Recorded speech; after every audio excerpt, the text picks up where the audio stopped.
11月6号，美国大选以特朗普的胜利而结束。然而，大兵相信本频道观众更关心的是特朗普的上任会对俄乌战争产生哪些影响。今天大兵就收集了各种观点，和大家聊聊俄乌战争可能会以哪一种方式收场。开头，大兵先为不了解俄乌当前现状以及国际形势的观众简单讲解一下背景。目前呢，俄乌战争仍处在焦灼状态，但是乌克兰已经表现出了疲态。其曾经占领的上千平方公里的俄罗斯库尔斯克州领土已经被俄罗斯夺回了一半了。同时，在顿涅茨克，虽然乌军守住了红军村，但在其他几个方向上，俄军正在逐步侵蚀乌克兰的阵地。虽然每天俄军只能推进几百米，但是今年10月依旧是俄罗斯自俄乌战争开始后进展最迅猛的一个月，共拿下了478平方公里的区域，而整个2023年，俄军才仅仅推进了600平方公里的土地。可见现在的局势对俄罗斯是非常有利的。多家智库，包括俄罗斯总统普京都明确表示，俄罗斯不会在短期内停战，可能其攻势会持续到明年春季。俄军会抢在土地解冻变得泥泞、不适于装甲进攻之前，尽可能地占领更多的乌克兰土地。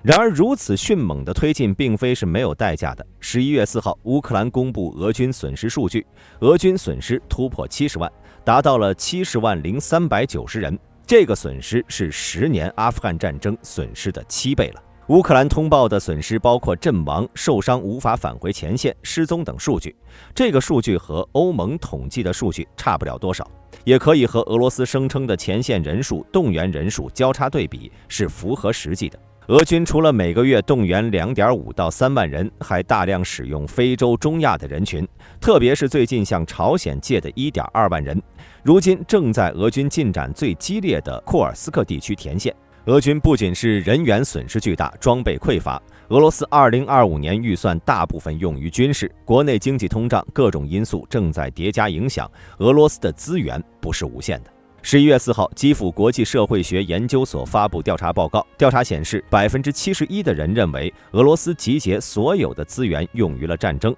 而92%的人认为俄罗斯的资源已经耗尽，只要西方给予足够帮助，乌克兰就能够给俄罗斯造成重大打击，直到取得胜利。众所周知，乌克兰的抵抗能力很大程度是决定于盟国军援的力度。在2023年下半年至今，北约对乌的援助力度开始大幅降低，主要呢是没有进攻性武器，这导致乌克兰只能单方面的防守挨打，难以抓住机会反攻俄军，这才是导致今年俄军在战场上的进展。而美国作为对乌军援的主力，保证的610亿对乌军援现在仅仅到位了1/10。但这还不是最糟糕的，随着特朗普的上任，情况将对乌克兰更加不利。特朗普这次上任呢，最特殊的一点在于，在共和党占据众议院和参议院绝对多数的情况下，美国最高法院的6名大法官中有5名是保守派，其中4人是特朗普上任时亲自提名的。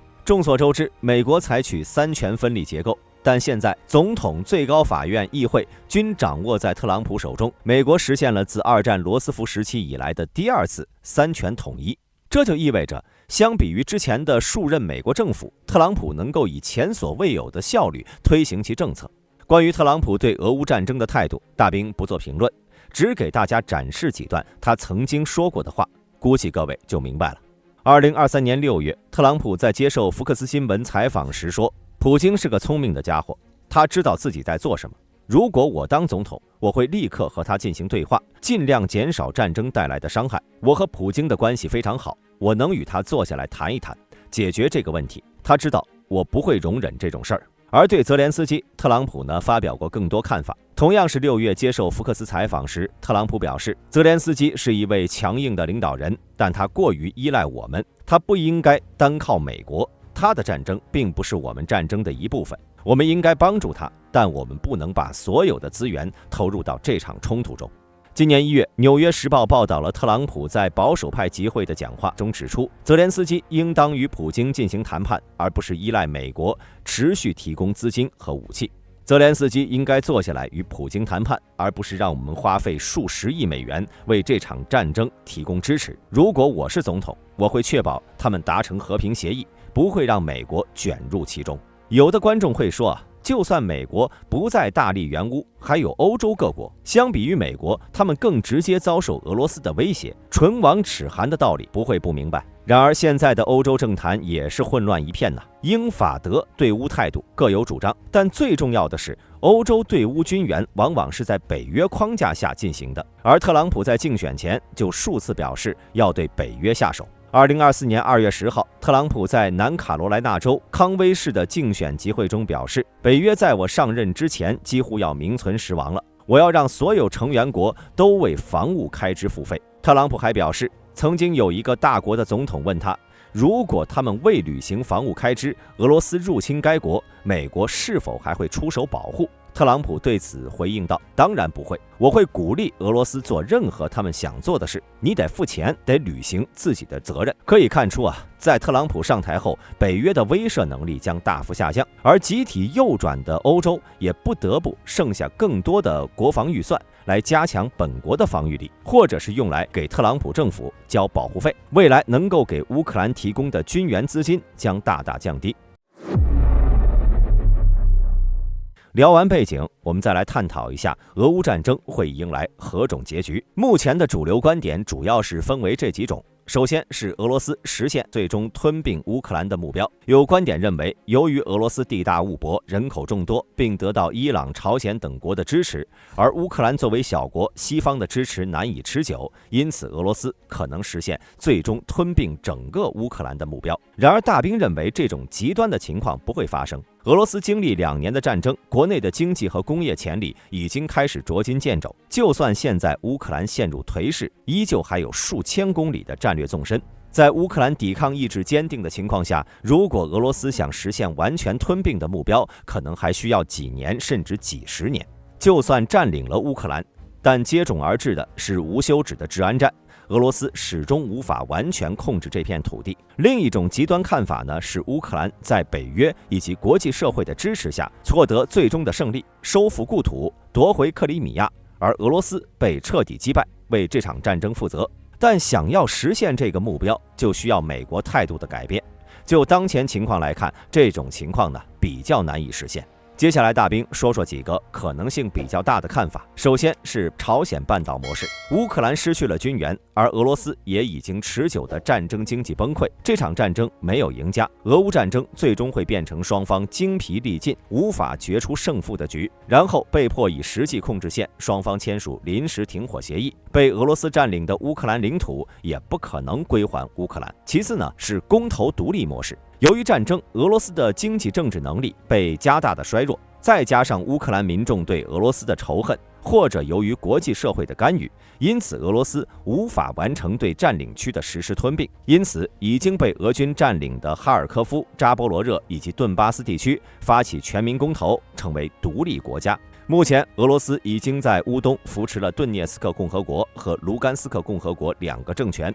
为了在扎波罗热和哈尔科夫扶持类似的政权，也不是没有可能。当然，俄罗斯最希望的肯定是和克里米亚一样，彻底将这些地方纳为俄罗斯不可分割的一部分。为了防止这种情况，俄罗斯的对手必须加强对乌援助，通过战场削弱俄军在这些地区的影响力，避免类似克里米亚事件的情况再次出现。最后一种则是双方签订停战协议，长期或者永久地实现和平，这也是现在主流的认为俄乌战争可能结束的方式。而问题就在于要签订哪种和平协议。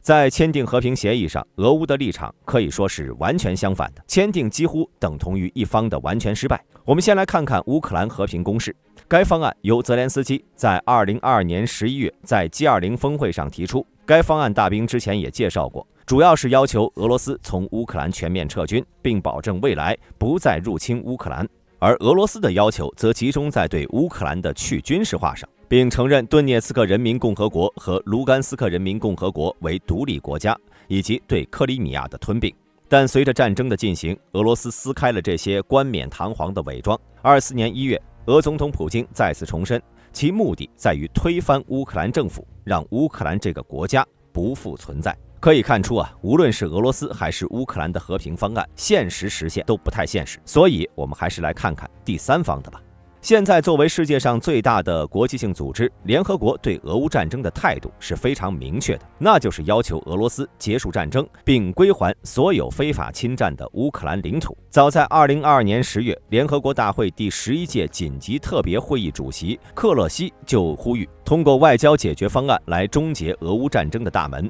必须保持敞开，并强调任何有关使用核武器的威胁都应受到全世界的谴责。他引用了联合国大会在今年3月2号通过的决议，呼吁俄罗斯军队撤出乌克兰领土。去年6月，由南非等非洲国家领导人和特使组成的和平代表团访问了俄罗斯圣彼得堡，与俄罗斯总统普京举行会晤，提出了包括通过谈判和外交手段结束战争、双方降级冲突等在内的10点和平立场。总结起来，就是类似大兵刚刚说的朝鲜模式，双方依照实际控制线立刻实现停战。至于被俄罗斯吞并的领土，该方案没有明说，言下之意是默认俄罗斯对该地区的控制。分析认为，俄乌冲突导致许多非洲国家出现了粮食和化肥短缺，这些国家分别从乌克兰和俄罗斯进口商品，这导致世界各地的食品价格飙升，尤其是在非洲。非洲开发银行表示，战争直接导致非洲大陆约3000万吨粮食短缺，因此对于非洲来说，只要能够尽快停战就行，至于别的和他们关系也不太大。俄罗斯和乌克兰在俄罗斯入侵开始后的第2天，双方呢与白俄罗斯展开谈判，这结果被称为伊斯坦布尔公报。该条约将允许乌克兰申请加入欧盟，并成为中立国家，限制其军队规模，停止加入北约的计划，禁止外国军事基地，并将俄罗斯和包括美国在内的西方国家列为担保国，在乌克兰受到侵略时提供帮助。克里米亚的归属问题必须在10到15年后进行谈判。当时俄乌双方都有意签订该协议，然而俄罗斯却要求在担保国保护乌克兰的条款中加入，如果需要出兵保护乌克兰，需要全担保国的同意。也就是说，如果俄罗斯也是担保国，当乌克兰遭遇入侵时，可以直接拒绝掉其他担保国，依照此条款快速出兵保护乌克兰的要求。因此，乌克兰当时拒绝了这一方案。现在大多数国际关系的学者都认为，伊斯坦布尔公报实现的可能性最大，因为当时普京和泽连斯基都同意或者默认了其中的几条关键内容，包括乌克兰加入欧盟等，但在关键的停火和撤军方面，双方没有达成一致。作为21世纪世界上最大的一场战争，俄乌冲突已经导致了太多无辜生命的逝去。大兵相信，无论是哪一方，都渴望战争结束。然而，由于各种复杂因素，想要真正的实现和平，可能还需要很长时间。除此之外，《华尔街日报》11月6号援引3位与特朗普关系密切的消息人士的话称，美国后任总统特朗普团队中关于结束俄罗斯战争的想法是，将乌克兰加入北约的时间推迟20年，沿着目前前线建立1200公里的非军事区，并且将20%的被占领的乌克兰领土置于俄罗斯控制之下，而美国将在这种情况下继续提供武器支持。早些时候的媒体报道和特朗普核心圈子的声明表示，这将需要冻结前线的战争，并且在东部建立非军事区。这一说法也得到了《华尔街日报》消息来源的支持。目前尚不清楚谁将负责监管这片1300公里长的非军事区，但一位未透露姓名的特朗普助手告诉《华尔街日报》，华盛顿将要求欧洲盟友派遣军队。消息人士称，这项提议只是特朗普团队中流传的想法之一。特朗普倾向当场做出重大政策决定。大家认为哪种方案最有可能是俄乌战争的结局？欢迎在评论区留下您的看法。本期视频到此结束，我是大兵，我们下期再见。